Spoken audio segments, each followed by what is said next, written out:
when he was alive and absent.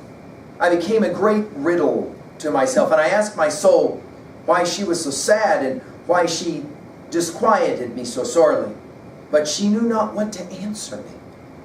And if I said, trust in God, she very rightly obeyed me not, because that most dear friend whom she had lost was, being man, both truer and better than that phantasm she was bid to trust in. Only tears were sweet to me, for they succeeded, my friend, in the dearest of my affections.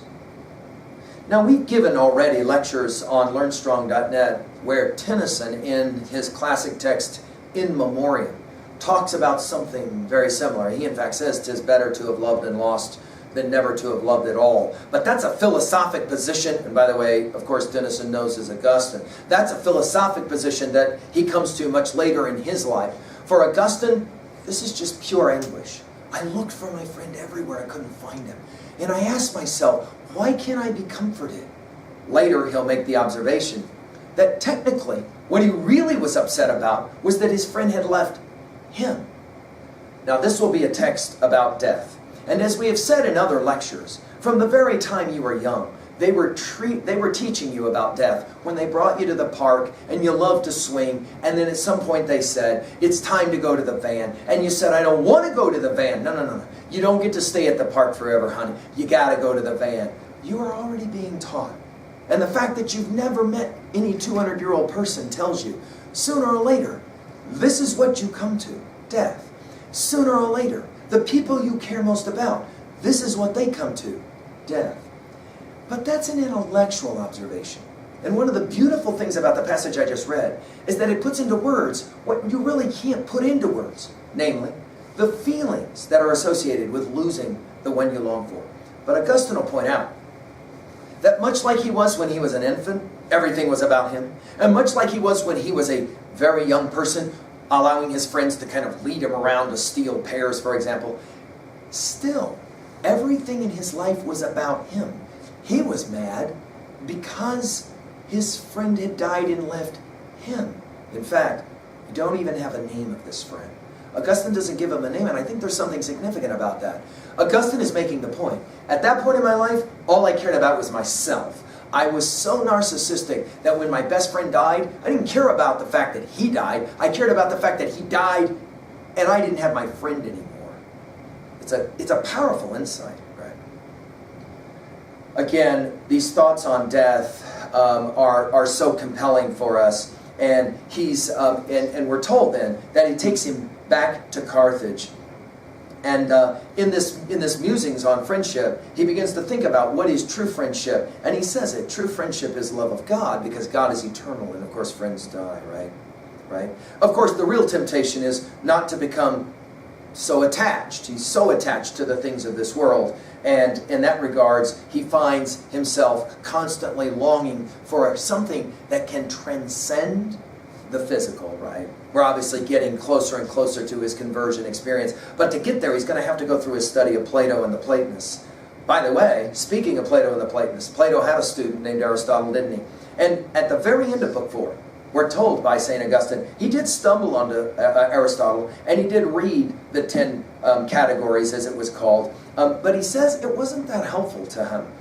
The focus really then becomes what really matters, what really lasts, especially if everything is always changing. How can one find something unchanging? And that's kind of the questions of the end of Book 4. By the way, this is a book brilliantly constructed rhetorically around questions.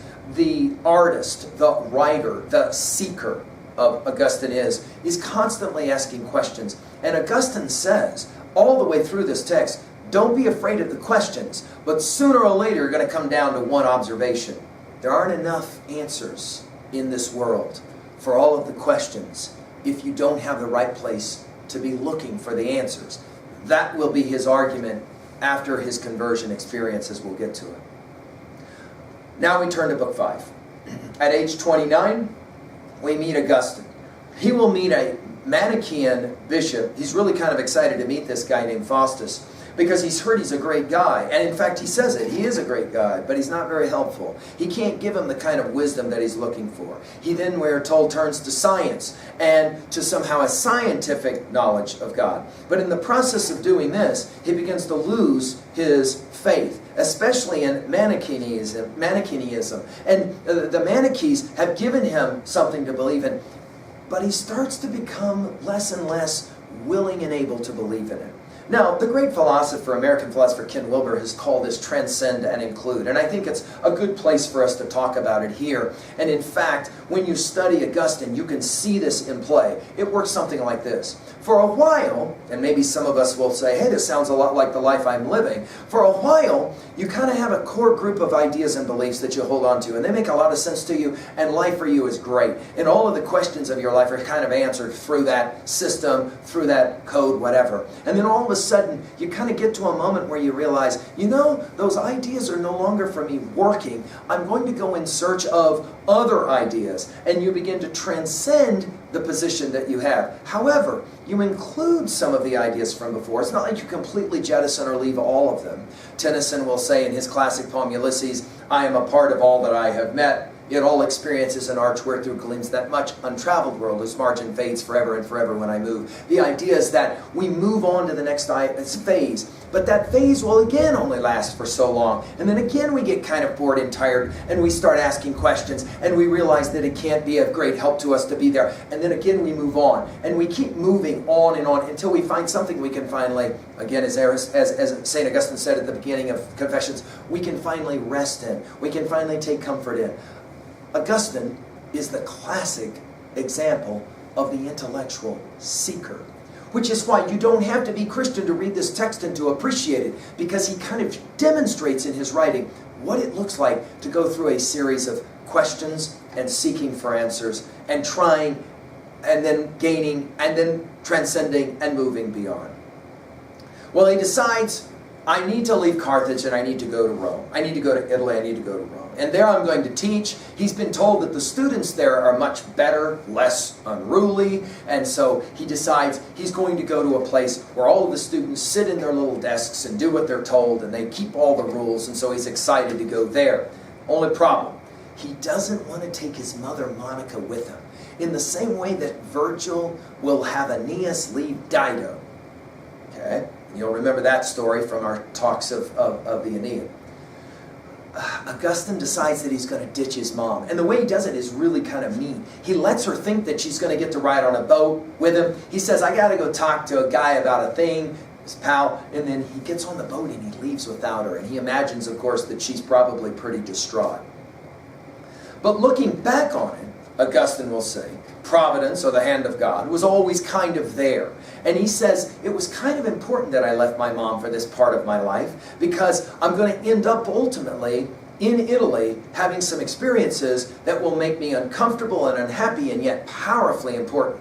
Standing behind everything that Augustine says about learning is, of course, Plato's Republic and the cave allegory. That idea that individuals are sitting in a cave and they're looking at shadows on a wall, believing them to be real. Somebody from the outside of the cave comes in, emancipates one of the youngest, drags them kicking and screaming outside of the cave into the light of the sun, and it's only there where blindness obviously happens at first, blinded by the light, but slowly the eyes come accustomed to it all, and then enlightenment, hear the word and understand it, perspicacity, hear the word and understand it, insight, right, not outside, insight happens, and one finally becomes educated. That idea is central to understanding everything that Augustine's going to say in Confessions about learning. Well, to get out of the cave, he had to go to Rome. And in Rome, he enjoys teaching, but the problem, and he finds out, it's true, the students were better, but the only problem in Rome is that he has all kinds of challenges, okay? The first one is he gets sick and he almost dies, right? The second one is he begins to leave his Manichaean faith and he begins to move towards the academics who, they're kind of skeptics, okay? In other words, they say there isn't anything to know. But it doesn't take him long, of course, to figure that one out. To say that everything is relative, to say there are no absolutes, is to postulate a single absolute, that there are no absolutes, the performative contradiction, as we've said in other lectures on epistemology, or how you come to know what you know, right? he has serious questions about evil. He has serious questions about this notion that evil is a real presence versus something else. But he still can't accept Christianity either. For example, he can't understand this notion of the virgin birth. It's one of those things that bugs him. And of course, many have pointed this out. I mean, Augustine's not the first one to point this out. Why is it that the great theologian Paul never mentions the virgin birth? Why is it that Christ himself never mentions the virgin birth in his own? Christ is born of a virgin, and of course Augustine knows the stories about Greek gods sleeping with young virgins, and of course that is also a problem for Augustine. So for all of that, he just can't come to an acceptance of Christianity. But he's got another problem. He's got an economic problem. The students are awesome in Rome, but they don't pay, and so he ends up going to Milan, and it's here in Milan that he will run into the greatest of the Christian thinkers to influence him, we call him today Saint Ambrose. Now, what makes Ambrose so amazing? Well, several things. One, Ambrose is unbelievably brilliant. So as Augustine starts to ask these questions, Ambrose can engage these questions. Two, Ambrose is an unbelievable humanitarian. He's incredibly compassionate. He's unbelievably loving. He's serving and helping people all the time. Can we say this out loud? Instead of being powerfully affected by the theology of Christianity, Augustine is influenced by the life of a true Christian. Ambrose is that. Okay, Ambrose is one of these guys that just has the full package. Unbelievable speaker, incredibly intelligent, very loving and kind, and he gives some of his time to Augustine. However, one of the other things that makes Ambrose important is the way Ambrose reads. He teaches Augustine how to read. Now, this has always been pointed out, that in many ways, learning to read is best understood by reading Confessions, because it's here in this text that Augustine will point out, I learned so much about my life through reading. You remember back in the first book, he said, the greatest thing about school was they taught me how to read.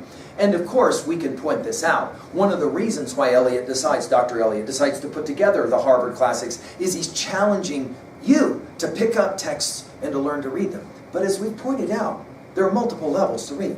There are surface levels, but then there's epidermal, as we've often referred to it. But then there's levels beneath the surface. The figurative reading, the metaphoric reading, the symbolic reading.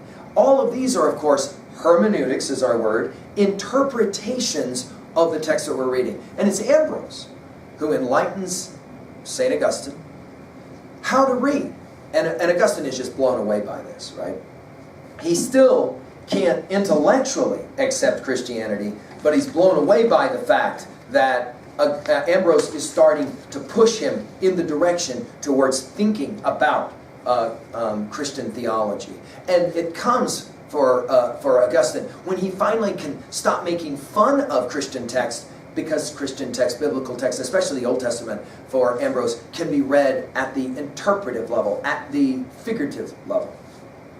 Well, that finishes our Book 5 study. Let's turn to Book 6 quickly now. We begin with Mother Monica. She comes to Italy. She, however, is thoroughly convinced. Augustine keeps saying this. She was thoroughly convinced that sooner or later I was going to convert to Christianity. She let me know it all the time. She let me know it through two ways: her tears and her prayers. And often at the same time. Her praying and her crying at the same time. Again, she becomes the model mom. And later in Book 9, when we get to Mom Monica's death, we're going to ask this question. Is Mom Monica the penultimate helicopter mom that we kind of go, oh, geez, I hope I don't have that for a mother, or I hope I'm not that as a mother? Or is she rather the penultimate example of what it means to have such strong faith that you cannot ever let go of the belief that your children are going to be okay and make it? Now, as students, I will point this out. It's difficult to fully appreciate some of the stuff about Monica because you haven't been a parent yet. When you become a parent, any parent will tell you this, when you become a parent, you start to really come to terms with the questions of, how am I going to raise my kids right? I hope they do the right things. And you begin to take serious ownership. At least if you're a good parent, you will. She shows some really interesting kinds of tendencies as well. By respect that she shows to Ambrose, she shows up from North Africa. Ambrose tells her, you know, I need you to stop doing some of the things that you're doing because it's probably not good for our church here. And she immediately responds by saying, you bet, absolutely. This is going to as well be a powerful example for Augustine, he will say. It will be in Book 6 that Augustine begins to talk about his misunderstandings of church teaching. This will be central to understanding Augustinian Christian theology. St. Augustine can look at a passage that the non-believer, including himself at the time, can make fun of. And he will say, you're just misunderstanding the reading of this text. Of course, part of the problem is, and this is why Book 6 is so crucial, Augustine says, I wanted proof for everything. I refuse to believe in anything that you told me I have to believe in on faith. I was far interested in having an absolute certainty about everything. But he says that I finally had to come to understand that if you're going to live in this world, you have to live in this world on faith. For example, if you've never been to the top of Mount Everest, are you going to argue there is no peak of Mount Everest because I've never been there? Well, I've seen photographs and I've heard people who have been there, but I myself haven't been there, and therefore I don't know that it really exists until I personally experience it. Well, you can't live that way, Augustine's figured out. Sooner or later, you got to believe in something. So the question is not having faith, the question is having faith in what? And for St. Augustine, this is a pivotal moment in his intellectual development. He kind of sees it maybe as, think of it this way, when I'm young, I'm very egocentric. Everything is about me. My own moral development even is, it's all about me, it's all about me.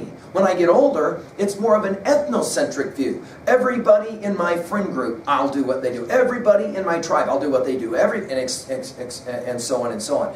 But notice, there is a movement outside of the egocentric to the ethnocentric. And of course that ethnocentric view is kind of ultimately where Augustine is going to be headed, right? But notice that if I have to experience it for it to be true, that's a very egocentric, individualistic kind of view. Faith requires belief in something outside of oneself.